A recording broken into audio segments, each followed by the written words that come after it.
All right, guys, what's going on? Welcome back to your Learning College Football podcast. Today, me and Nick here will be looking at 3 breakout stars for the Ohio State Buckeyes in 2025.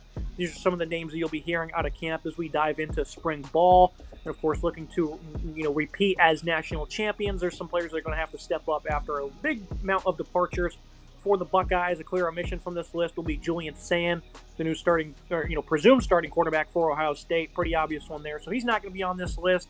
Getting things started, though, at number 1 is going to be one of his new top targets in Carnell Tate, a junior wide receiver from Chicago, emerged, emphatically towards the back half of the season for Ohio State.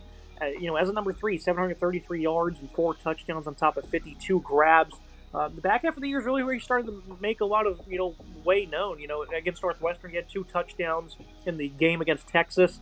The CFP semifinal, he had 7 receptions, which was a season high for 87 yards. Then against Nebraska, he had 100-plus in a score. That was a very close victory there. So this was a player that really stepped up when they needed him to, and I think you can continue to expect more from him with the departure of Emeka Egbuka. Of course, him and Jeremiah Smith are going to be a great 1-2 punch. Probably the best in college football this year. When you look at Tate, this is a guy who has great ability when it comes to his route running.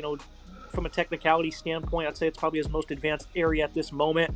Proved to have reliable hands, I'd say, for the most part. Not as great as his other teammates, but it's still an area of strong. Only 3 drops this past season, so it's still a strong point for him. I think football IQ is one of his top qualities as well. And I think Tate, Nick, he's going to show up as a playmaker. I think back to that Northwestern game, back in his hometown, an emotional visit for him due to some of the things that's happened in his personal life in the past. And he balled out, and I think that's a great, that was great for him to showcase that mental toughness. Playing at Ohio State, you certainly need that at wide receiver. And I think he has all the makings of being that next elite player for them alongside Jeremiah Smith. Carnell Tate's certainly a player that's fought through some off-the-field issues, some adversity in his life, coming from Chicago, landing at Ohio State, and he's shown, to fight through and be a strong kid in that regard. At 6'3", nearly 200 pounds, I think he's really good for this offense at the wide receiver Z role. I think he will really flourish in that role this upcoming season. Was involved a little bit in the playoffs, right? Had 2 good games in the semifinals against Texas, and then the national title, had 2 grabs in that one, including a 20-yard grab against Notre Dame. Was kind of quiet in the first 2 games, only having 1 catch against Oregon and Tennessee. Had, up and down season at times, but like you said there, had a good game against Nebraska, which included a 40-yard catch for him, had a touchdown on that one, had 2 touchdowns against Northwestern, scored in the season opener against Akron in a blowout win there, was okay in that game, was solid in the non-conference games against Western Michigan and Marshall, getting a few targets here and there, but enough catches to keep himself inside the fold. Will have an increased role certainly with Emeka Egbuka leaving, so I think he'll get a ton of targets early on. I like him to be involved in this offense as they kind of begin the season. They have a tough test early on in the season playing Texas this year, but I think he'll be involved in some of those non-conference games earlier on the schedule for this Ohio State team. This is a team that they need to have playmakers they can rely on with a new quarterback stepping into the fold, replacing Will Howard and Julian Sand. So they want to have somebody they can rely on. Only having 3 drops last year will certainly make Tate look pretty solid in that fact. He'll get comfortable playing against Grambling State and Ohio after the Texas game. So I'm expecting a big start to the season for him, a big September. Also a trip to Washington, should see some success there. I think Tate will be a big factor in this offense early on. I'm expecting, 1 or 2 100-yard games from him, increasing his catch total. Had 52 receptions last year. I think he'll be closer to that 60 to 70 mark this season. He'll be a big target for this team, in my opinion, as a team that they need to get some guys in there that can help out their young quarterback. Him and Jeremiah Smith will obviously, be the top guys you want to look at here. Brandon Innes will be involved in the offense as well. I think Tate will lock down that wide receiver Z role and be a really big X factor for this offense as they kind of develop it and see what they can do replacing Emeka Egbuka. Even though Tate is kind of an obvious number 1 on this list, Ohio State is still absolutely loaded at wide receiver, and if you struggle, you'll quickly fall down the depth chart, so I definitely think that it's respectable to put him on here, Nick, even though it is obvious that he should be a breakout star. Wouldn't you agree? Yeah, I agree. I think this is a wide receiving room that, yes, there is some talent here, but Tate is still a guy that has to build a role for himself. Jeremiah Smith's getting all the headlines being such a star he was as a freshman, and Brandon Innes is a very strong, underrated player who could be really talented for this team. Quincy Porter is a true freshman, hoping to get a lot of reps early on. Branson Rogers is looking to get involved with redshirt sophomore Mylan Graham as well. So there's a lot of competition here. I think Tate has to make sure he proves himself early on. Like I said, a big month of September has to be in order for him, has to have a good game against Texas, Grambling State, Ohio, and Washington to make sure he stays in this rotation. I'm expecting a big month of September for him. I think he knows the stakes, and we'll make sure he focuses and gets the job done early on to stay in that rotation. Looking at number 2 on this list, another one that's kind of obvious, but one that certainly wasn't talked about enough last year on an elite defense, Arvell Reese. He's going to step into a middle linebacker role after his first year of playing. He was a top 200 recruit as a 4-star in class of 23. This is a third-year player out of Cleveland, Ohio. But last year when he got on the field, he proved to be a really good run defender. He saw 300-plus snaps. He played a lot against Michigan, was very impressive in that game, the Northwestern game as well. He certainly had some struggles, against Iowa. That was a game that really, from a tackling standpoint, certainly was strugglesome for him. Purdue was a little bit shaky, but against tougher competition as the year went on, he proved to be a solid rotational piece in this linebacking group. This is a player that possesses some good sideline-to-sideline speed, the versatility. He can come off the edge as a pass rusher as well. I think tackling is certainly something he's going to continue to be better on in terms of reliability, football IQ, instincts, all those things you expect in a football player. He seems to have a good core of skills. His ability to shoot gaps, though, against the run, I think is the biggest thing that's really standing out when it comes to this player. Great athlete, though. Generates a ton of explosion. Seems like he's only going to get better. Obviously, the departure of Jim Knowles is unfortunate when it comes to player development, but you still play at Ohio State. You're still going to develop regardless, I would say, Nick. So, new scheme here to break down for, with Matt Patricia taking over. So it'll be interesting to see if he can, evolve into that alpha dog. But I think Arvell Reese is going to be a clear contestant here to break out for this football team. Reese certainly has to step up at linebacker. This is a team that's going to need some help at linebacker, losing some players to graduation. Cody Simon moving on. Sonny Styles will still be in the fold, and he's going to obviously be a big guy to rely on, but I think Arvell Reese has to be involved early on this linebacking core and lead the way for this team in addition to complementing a guy in Styles. Matt Patricia is going to come in here and run his new defense and kind of set this up a little bit here. It will still be similar to 4-2-5 to what they ran under Knowles, but they're going to have to find a way to develop this defense. Matt Patricia is coming in with a pedigree of coaching and a lot of different stops, but having success in some spots, but also having a lot of problems and issues in other spots. He's sort of an interesting name and a really kind of, it feels like an Ohio State hire when you really think about a guy that had success in the pros, but also had some failures in the pro. It seems like this is kind of just an Ohio State move, in my opinion, but Patricia steps in here, and now he's got to kind of take over this defense and a linebacking core that's really lacking a lot of that strong depth. It looks like, they're going to rely here on Reese a lot, potentially Peyton Pierce as well, and then some freshmen further down the depth chart. So it's going to be, Styles and Reese early on. They're going to be the two guys you rely on. He had 18 total tackles this past season. 2 games in particular that I think really stood out, or 18 solo tackles, I beg your pardon, 43 total tackles as a defender. 2 games that stood out was, he had 7 against Michigan and 7 against Northwestern. I thought he looked really good in the Michigan game despite the loss for them. I think he was solid in that matchup and really was good in Northwestern, had a really dominant day. Also had a solid day against Marshall with 5 tackles. You didn't see a lot of him in the playoff, was kind of non-existent in the playoffs for this team, but this is a guy they're going to rely on here at 6'4", about 240, has an interesting frame. I think he's a solid linebacker with nice speed.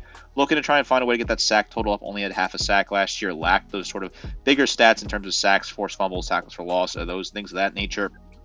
But 43 total tackles is a good building block for a younger player. I think he'll still fit really well in this system. I think he can really adjust and be a guy they can rely on. Yeah, what you just said about Matt Patricia, it's pretty much carbon copy of Chip Kelly, right? A guy who's had some successes but had failures in the pros. Significant ones. He came to Ohio State, really revived his career after a great season. We'll see if that has something. Coaching obviously plays a hand in that, but of course you're playing at a pretty good program when it comes to the players you're surrounded with. So he's off to be offensive coordinator for the Raiders. So we'll see if this is just a one and done for Patricia, or if he can actually, improve this defense and be here long term. Nonetheless, Reese is going to be a great player for them this season. Another player on that defense that's going to have to step up this season, Jermaine Matthews. I expected more out of him last year. It was a bit of a bumpy season. He was never abysmal by any means, but he played almost double the snaps he saw his freshman year.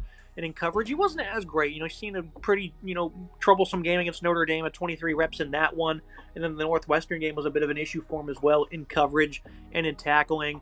Tackling, he was pretty strong in that game. But at times throughout the year, you've seen him, kind of be a bit of a poor tackler.